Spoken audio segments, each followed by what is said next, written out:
Good morning everyone. My name is Ovya Muttamma. Today I am going to speak about my friend. Friends are very special in our life. They make us happy and help us when we are sad. I have many friends, but my best friend are Dimpana, Vedika, Sanmaya and Anabia. We are in the same class and we sit together. We go to school together every day. We play games, hide and seek and football during break time.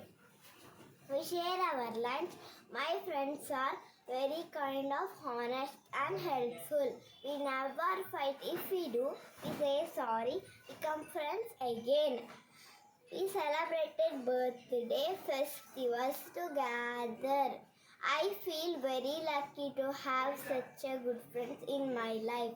I love my friends. Thank you.